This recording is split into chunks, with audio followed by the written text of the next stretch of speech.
जब शादी के बाद हमें प्रेगनेंसी नहीं ठहरेगी तब हम ये सोच लेंगे कि एज अ कपल हम लोग इनफर्टाइल क्यों हुए, या फिर मैं पर्सनली इनफर्टाइल क्यों हुआ, हमें बच्चे का सुख क्यों नहीं मिल रहा है ना। कहाँ पे हैं आप, जागिए। जी हाँ, पिछले 20-25 सालों में इनफर्टिलिटी के पेशेंट्स बहुत ज़्यादा मात्रा में बढ़ रहे हैं। क्यों बढ़ रहे हैं ये पेशेंट, ऐसे क्या कारण घट रहे हैं कि जो इतना इनफर्टिलिटी समाज में बढ़ रहा है। जानिए कि आप जाने अनजाने में क्या कर रहे हैं, और ये भी जानिए कि आप जानबूझकर भी क्या कर रहे हैं।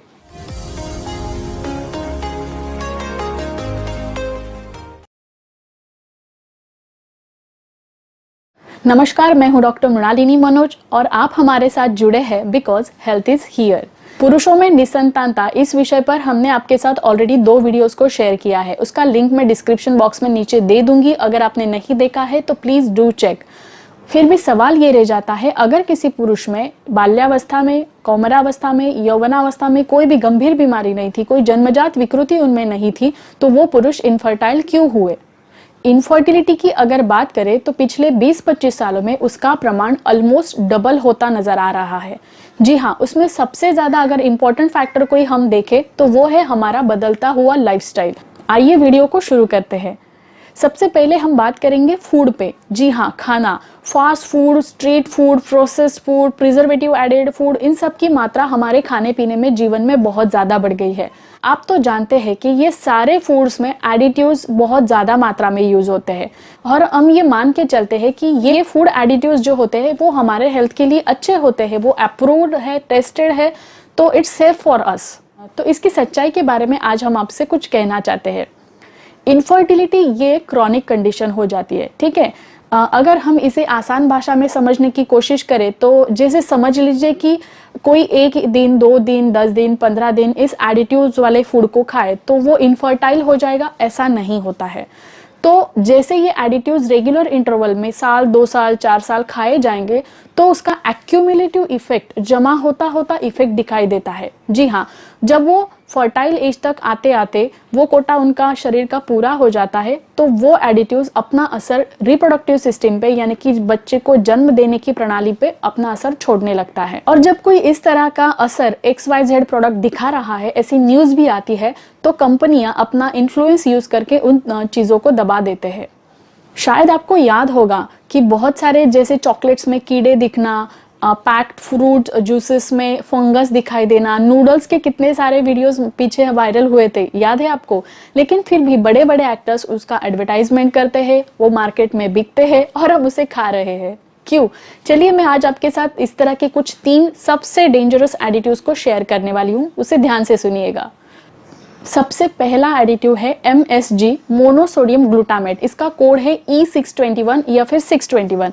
ये एक फ्लेवर एनहांसर करके फूड्स में ऐड किया जाता है, ठीक है। ये नर्वस सिस्टम और रिप्रोडक्टिव सिस्टम इन दोनों पर बहुत बुरा असर छोड़ता है। अगर हम जानना चाहे कि कौन से फूड में होता है ये MSG, तो soya sauce, readymade sauce, gravies, low fat milk, no fat milk, candy, gum, flavoured noodles, processed foods, some kind of potato chips, corn chips, packet वाले सूप्स, क्विक सूप्स जो होते हैं, उन सब में E621 ये इंग्रेडिएंट पाया जाता है। दूसरा सबसे डेंजरस एडिटिव है BHA या फिर BHT। इसका कोड होता है E320, E321। जी हाँ, ये दोनों भी कोड से ये प्रिजर्वेटिव एडिटिव ऐड होता है फूड्स में। ये सबसे ज्यादा बर्थ डिफेक्ट्स के लिए कारणीभूत होता है, उसी के साथ साथ निसंतानता भी करता है। कौन सी चीजों में पाया जाता है ये? Food containing artificial colours and food containing artificial flavours. जी हाँ, आर्टिफिशियल कलर, आर्टिफिशियल फ्लेवर, इन जिस भी फूड में मार्केट में अवेलेबल है उसमें ये BHA या फिर BHT होता है। अब तीसरे एडिटिव की बात करें, ये सबसे ज्यादा डेंजरस और बहुत फैशन में होने वाला एडिटिव है। जी हाँ, एस्पार्टम, E951। 951 इसका कोड है। ये एक आर्टिफिशियल स्वीटनर है। जी हाँ, ये न्यूरोलॉजिकल डिसऑर्डर्स कॉज करता है, उसी के साथ साथ बच्चों का ब्रेन डेवलपमेंट ये कम कर देता है। महिलाओं में अगर सोचे जो भी पीरियड्स की इरेगुलरिटीज है, कहीं ना कहीं ये उसके लिए भी कारणीभूत ठहरता है। और हम पुरुषों में निसंतानता की बात कर रहे हैं तो पुरुषों में इम्पोटेंसी यानी नपुंसकता, इस तरह का गहरा असर ये एस्पार्टम छोड़ता है। कौन सी चीजों में मिलता है ये? Diet drinks, diet soda, okay ठीक है। अगर सिंपल भाषा में समझे तो जो भी शुगर फ्री प्रोडक्ट ये करके मार्केट में जो भी कुछ अवेलेबल है तो वो एस्पर्टाम वहाँ पे यूज़ किया जाता है। तो प्लीज़ उन सब से बचिए। शुगर फ्री के नाम पे जो भी हमें प्रोडक्ट्स में दिया जा रहा है वो अगर हम मीठा जहर कहे तो कुछ गलत नहीं होगा। बिल स्नैथम एक ऑथर है, उनका बुक है द केमिकल मेज। जी हाँ, ये शायद अमेजोन पे अवेलेबल होगा, अगर होगा तो उसका लिंक मैं डिस्क्रिप्शन बॉक्स में दे दूंगी, नहीं तो नाम तो दे ही दूंगी, आप सर्च कर लेना। उसमें बहुत सारे इस तरह के यानी कि एडिटिव्स, उसके कोड और उसके इम्पैक्ट आपको पढ़ने के लिए मिल जाएंगे। अगर आप जानना चाहते हैं डिटेल में तो वो बुक ज़रूर रेफर कीजिएगा। आजकल सोया प्रोडक्ट्स भी खाने में लेना बहुत ज़्यादा फैशन में हो गया है, तो हम आपको बता दें कि soya products are rich in oestrogen, जिसकी वजह से स्पर्म प्रोडक्शन बहुत कम हो जाता है। आजकल मार्केट्स में जो भी फ्रूट्स और वेजिटेबल्स अवेलेबल है उस पर भी बहुत सारा पेस्टिसाइड्स का यूज़ किया जाता है, जो कि फर्टिलिटी के लिए डेफिनेटली बहुत अच्छा नहीं है। अगर आप हो सके तो ऑर्गेनिक फूड खाइए, वेजीज खाइए। नेचुरल फूड्स और वेजीज भी बहुत ज़्यादा आजकल मार्केट में अवेलेबल हो रहे हैं। Shri Subhash Palekar natural farming technique को बहुत सारे फार्मर्स अपना रहे हैं। उनकी खेती में बने कुछ अगर आपको वेजिटेबल्स और फ्रूट्स मिल रहे हैं तो आप उनको डेफिनेटली सपोर्ट कीजिए। अभी हम बात करेंगे हाई टेम्परेचर इस फैक्टर के बारे में। जी हाँ, इसके बारे में हमारे फर्स्ट पार्ट में भी हमने बात की थी कि टेम्परेचर और शुक्र जंतु की निर्मिति यानी कि स्पर्म प्रोडक्शन एंड टेम्परेचर, इनका दोनों का बहुत गहरा संबंध होता है।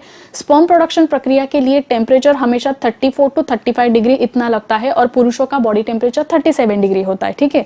तो इसी कारण के लिए वो जन्म के पहले ही कुछ समय पहले टेस्टिस से रख के अपने स्क्रॉटल सैक में आके स्थित हो जाती है। ये नॉर्मल प्रोसीजर होता है सब। अभी हम बात करेंगे कुछ ऐसे फैक्टर्स की जिस वजह से ये टेम्परेचर फैक्टर मेंटेन नहीं होता है। इसमें सबसे पहले आते हैं लॉन्ग जर्नी ड्राइवर्स, जी हाँ, या फिर बाइकर्स जो 12 घंटे 15 घंटे कंटिन्यू गाड़ी चलाते हैं। हमेशा एक जगह पे बैठे रहने से 5-6 घंटे तक लगातार बैठे रहने से ग्रॉइन एरिया का टेम्परेचर बढ़ जाता है, टेस्टिस का टेम्परेचर बढ़ जाता है और उस वजह से स्पर्म प्रोडक्शन हैम्पर होने के चांसेस होते हैं। उसके बाद दूसरा फैक्टर हो जाता है लैपटॉप को गोद में लेके काम करने वाले लोग। जी हाँ, इसमें मोस्टली कॉलेज स्टूडेंट्स, टीनेजर्स ज़्यादा मात्रा में देखे जाते हैं। अगर आप लैपटॉप पे कंटिन्यू काम कर रहे हैं तो उसका सरफेस नीचे से आप देख सकते हैं वो हीट गर्म हो जाता है, वहाँ से हीट प्रोड्यूस होती है, तो वो हीट ऑटोमेटिकली आपके ग्रॉइन एरिया को अफेक्ट करती है। तो इट्स बेटर कि आप अपने गोद में लेके, लैपटॉप गोद में लेके काम ना करें। तीसरा एक होता है सोना बाथिंग। जी हाँ, स्टीम बाथिंग, सोना बाथिंग। अगर आप इसके ज़्यादा आदी है तो उस बात को भी आपको अवॉइड करना होगा, कम करना होगा, क्योंकि उस वजह से भी हीट का हमेशा कांटेक्ट रहने की वजह से स्पर्म प्रोडक्शन पे असर दिखाई देता है। ज़्यादातर जो फैक्ट्री वर्कर्स होते हैं जो एक ही बंद कमरे में काम करते हैं कई घंटों तक, उनका आग से संबंध आता है, हीटर्स होते हैं उनके आजू बाजू में, कुछ ड्रायर्स हो सकते हैं। ऐसा अगर कोई आपका काम है तो उसको आपको वहाँ पे नोटिफाई करना होगा। उसी के साथ साथ होटल्स में शेफ रहते हैं जो बर्नर्स के नज़दीक हमेशा काम करते थे कई घंटों तक, उनमें हीट हमेशा ज़्यादा सराउंडिंग्स में देखी जाती है, तो स्पर्म प्रोडक्शन की क्वालिटी और क्वांटिटी पर बहुत बुरा असर पड़ता है। ये जो मैंने यहाँ पे आपको बताया टेम्परेचर से जुड़े कुछ ऑक्यूपेशंस या फिर कामकाज, ये कुछ एग्जाम्पल के तौर पे आपको बता रही हूँ। आपके आजू बाजू में देखिए क्या कोई ऐसा कारण आपके साथ हो रहा है जो आपका बॉडी टेम्परेचर बढ़ाने के लिए कारणीभूत हो रहा है। चलिए अब बात करते हैं कुछ ऑक्यूपेशनल हजार्ड्स की। जी हाँ, ऑक्यूपेशनल हजार्ड्स में सबसे पहले आते हैं एक्सरे टेक्नीशियन। जब भी आप हॉस्पिटल्स में एक्सरे वगैरह निकालने जाते हैं तो वहाँ पे एक टेक्नीशियन होता है, वो कंटिन्यू अगर आप देखें तो दिन में 15-20 एक्सरे निकालता है, ज़्यादा भी हो सकता है। तो उस रेडिएशन को अगर हमेशा वो एक्सपोज होता रहा तो उसकी फर्टिलिटी पे अफेक्ट होना स्वाभाविक हो जाता है। उसी के साथ साथ अगर हम देखें फार्मर्स जिसमें पेस्टिसाइड्स, फर्टिलाइजर्स, हर्बिसाइड्स, उस तरह के केमिकल्स का उनका कांटेक्ट आता है, संपर्क आता है। अगर हम देखें पेंटर्स, डेकोरेटर्स, वैनिशर्स, उनको भी हमेशा केमिकल्स का उनका काम होता है जो भी फर्टिलिटी के लिए अच्छी बात नहीं होती है। अगर मैं कहूँ मेटल वर्कर्स जैसे कि वेल्डर्स वगैरह हो गए तो उनकी भी स्पर्म मोटिलिटी और काउंट में हमें अफेक्ट दिखाई देता है। केमिकल्स, रेडिएशंस, इन सब की वजह से स्पर्म की काउंट यानी कि उसकी मात्रा, स्पर्म की मोटिलिटी, उनकी भागने दौड़ने की क्षमता और उनकी मॉर्फोलॉजी यानी कि बनावट, और उस पर बहुत बुरा असर पड़ता है। और उसी के साथ साथ स्पर्म्स का जो डीएनए होता है, जेनेटिक मटेरियल, उस पर भी बहुत सारा असर दिखाई देता है। चलिए अब बात करते हैं एक्सरसाइज की। अगर आप जिम जा रहे हैं, जी हाँ ध्यान से सुनिए मेरी बात, अगर आप जिम जा रहे हैं, वहाँ पे वेट लिफ्टिंग का काम हो रहा है, मसल बॉडी बिल्डिंग का काम हो रहा है, तो वेल एंड गुड है, आप नेचुरली जितना अच्छा काम कर रहे हैं खाने पीने का और एक्सरसाइज करके बॉडी बिल्ड करने का, अच्छी बात है। लेकिन लेकिन अगर आप उसके लिए प्रोटीन सप्लीमेंट्स ज़्यादा मात्रा में ले रहे हैं, कुछ एनाबॉलिक स्टीरॉइड्स करके मेडिसिन आती है वो ले रहे हैं, तो सावधान हो जाइए, क्योंकि ये आपकी फर्टिलिटी पे सीधा सीधा असर डालते हैं। पुरुषों में और महिलाओं में भी एक रिप्रोडक्टिव एक्सिस होता है। क्या होता है ये रिप्रोडक्टिव एक्सिस? आइए समझते हैं कि ब्रेन में एक हाइपोथैलेमस पार्ट होता है जो कुछ हार्मोन स्टिमुलेटर्स सिक्रीट करता है। हार्मोन्स नहीं, हार्मोन्स स्टिमुलेटर्स सिक्रीट करता है, जो जाके पिट्यूटरी ग्लैंड पे, पीयूषिका ग्रंथि होती है, ब्रेन में ही होती है, वो भी वहां पे जाके काम करते हैं और फिर वो पिट्यूटरी ग्लैंड हार्मोन्स को सिक्रीट करती है। ठीक है, वो हार्मोन्स आपके टेस्टिस पे जाके वहां पे काम करते हैं। तो ये एक एक्सिस होता है, हाइपोथैलेमस से पिट्यूटरी ग्लैंड से टेस्टिस तक, तो इसे हम एक्सिस बोलते हैं, रिप्रोडक्टिव एक्सिस। एक्सिस पे अगर आप एक्सेस मात्रा में प्रोटीन सप्लीमेंट ले रहे हैं, स्टीरॉइड्स का सेवन कर रहे हैं, तो ये एक्सिस पे बहुत बुरा असर पड़ता है और आपकी स्पर्म प्रोडक्शन की मात्रा बहुत ज़्यादा कम हो सकती है।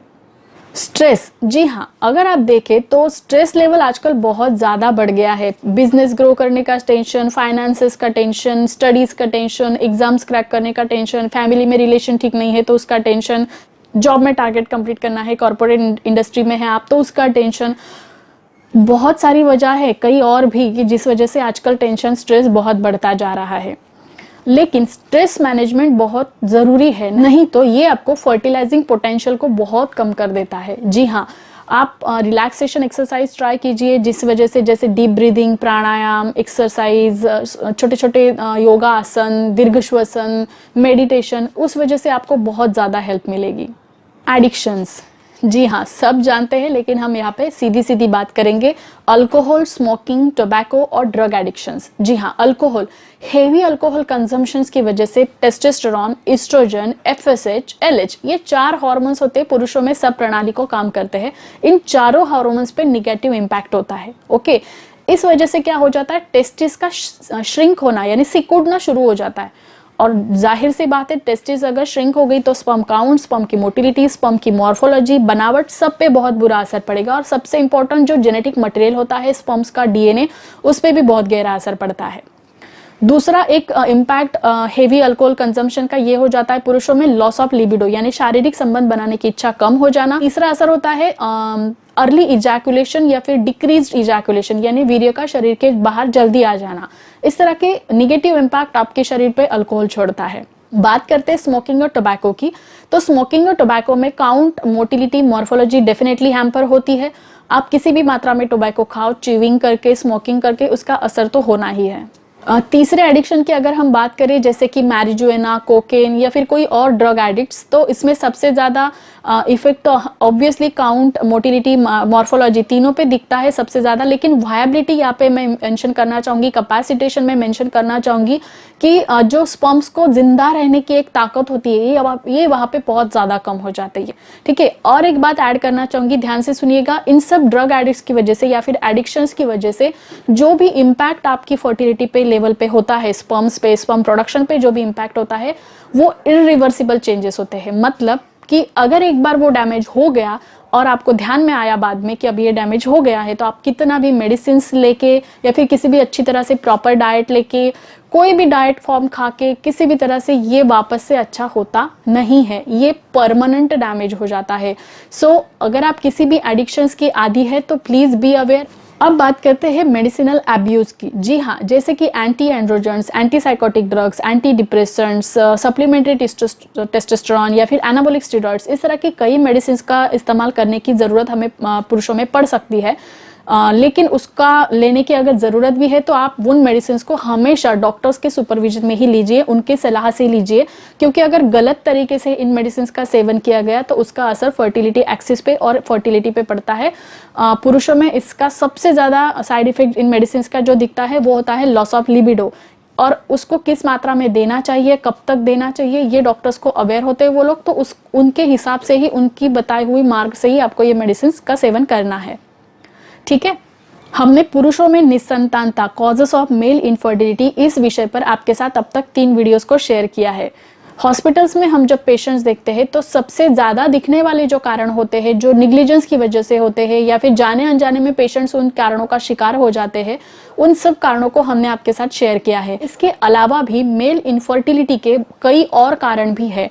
अगर आप किसी और कारण के बारे में डिटेल में जानना चाहते हैं तो हमें कमेंट सेक्शन में जरूर लिखिएगा। आपको ये वीडियो कैसा लगा? अगर आपको वीडियो इन्फॉर्मेटिव लगा है तो प्लीज चैनल को सब्सक्राइब कर दीजिएगा और साथ ही साथ बेल आइकन को भी दबा दीजिएगा ताकि आपको नोटिफिकेशंस मिलते रहे। वीडियो को लाइक भी जरूर कर दीजिएगा, आपका एक लाइक हमें मोटिवेट कर देता है अच्छे वीडियोस बनाने के लिए। तो मिलते हैं हमारे अगले वीडियो में कुछ नए टॉपिक के साथ, कुछ नए अवेयरनेस के साथ। तब तक के लिए अपना ख्याल रखिए, स्वस्थ रहिए और हमारे साथ जुड़े रहिए बिकॉज हेल्थ इज हियर। नमस्कार।